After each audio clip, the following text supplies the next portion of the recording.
G'day, I'm John Reilly, been here at the Gap Uniting Church for about 14 months. My name's Catherine Reilly. My husband is actually the minister at the Gap Uniting Church, and we've been here for 1 year. I'm Richard Cassidy and I'm the Youth Children's Ministry Coordinator here at the Gap. Been here for 3.5 years. Hi, I'm Scott and I'm a member of the Gap Uniting Church. I've been a member here my entire life. Hello, my name's Jocelyn and I'm a member of this church, the Gap Uniting Church, and I've been a member here for 28 years. I'm also school chaplain for the Gap State Primary School. Hi, I'm Jeff Hilder. I've been living in the Gap now for the past 68 years. Currently I'm here as a retired builder and working a lot in the community.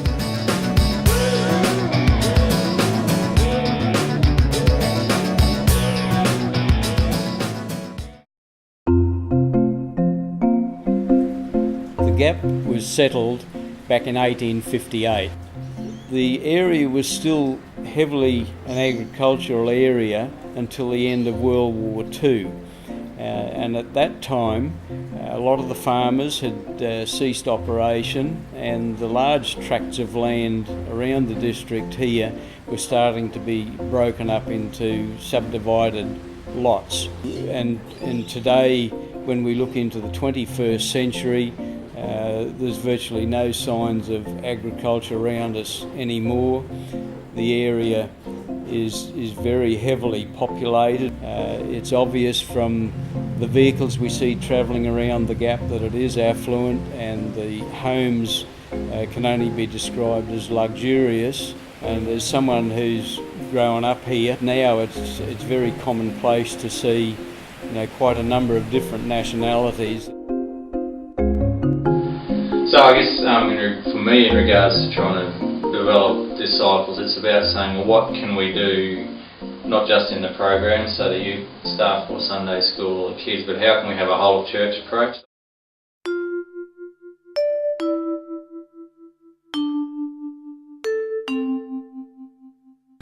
When we first turned up to the Gap, and I was a new mum and didn't know anyone, playgroup was the first place that I wanted to go along to, purely to fill a need in my life. And straight away I felt friendship. The leaders who were there were all very welcoming and I felt accepted. And then I wanted to get involved. Growing up in this congregation, we had a very large youth ministry program, and to be involved in day camps and fun faris, the youth group programs, whether they're on a Monday night or a Friday night, it was something I really enjoyed and valued as a child and as a young adult growing up. The moment that I was too old to go, I was looking at some way to get back in and to be involved in the process. It's about church family, and there's a poverty, I think, in a congregation if we don't have our little people, but there's also a poverty in our congregation if we don't have our grandmas and our great-granddads and stuff.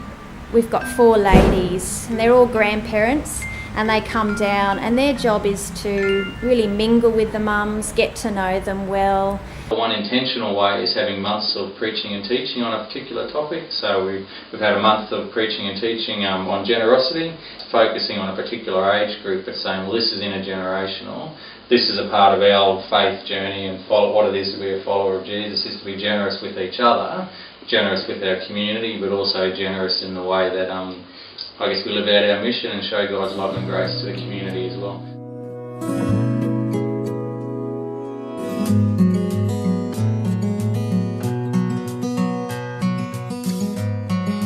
When I came here and they said, well, there's a high school next door, how do we do this? How do we engage with a rather large organisation like that? I remember saying, well, why don't we just pop the fence and go and ask? Soon identified was kids at risk, and we built a bike program around that. And we've been intentional about saying, well, Rich is really connecting with the high school and has a team of people there. I'm connecting with the primary school with a team of people from here. Part of that is we're lucky enough to have one of the members of the congregation as a chaplain at the school. The members of this church are very supportive of me. I know that there's prayer groups happening, and I come to a prayer group here on Wednesday mornings, and I can bring issues from the schools This church has linked with the Gap State School and is providing mentors there through the Kids Hope Oz program. So there's kind of a strategic approach, but it's a bit ad hoc as well. Or things, if something bubbles up, we'll go, well, let's create the bubbles, but let it kind of go from there.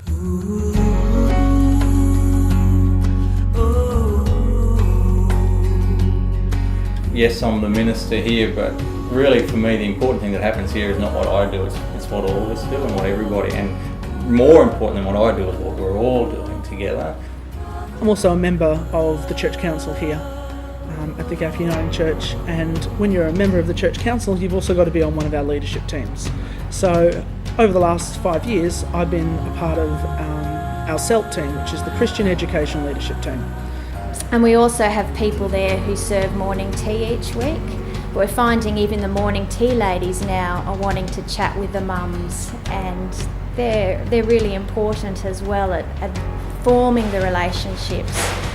I'd like to just talk about the people of this church and how their continuing support, such a willingness that is always there to be able to help. And as soon as I mention something, they're ringing around trying to find something that can help.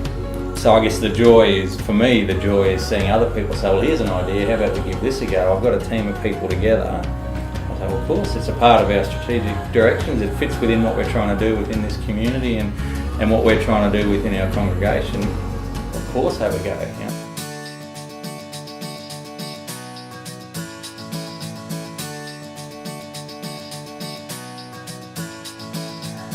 One thing for me, I'm really big on teamwork. And so for us, I was really intentional about saying, well, as a ministry team, we meet together every week. We ask each other, how's your family going? We share with each other how we're going with our spiritual disciplines. Yeah, and certainly that adds life to the congregation in terms of seeing outcomes. I've been amazed at how us and the ministry team being really strong together has flowed into other groups saying, well, yeah, it's about teams. And from us modelling that, it's really, I've seen it, flow into church councils and Christian education leadership team or the worship team or, all these teams are kind of picking up on that as well, I think.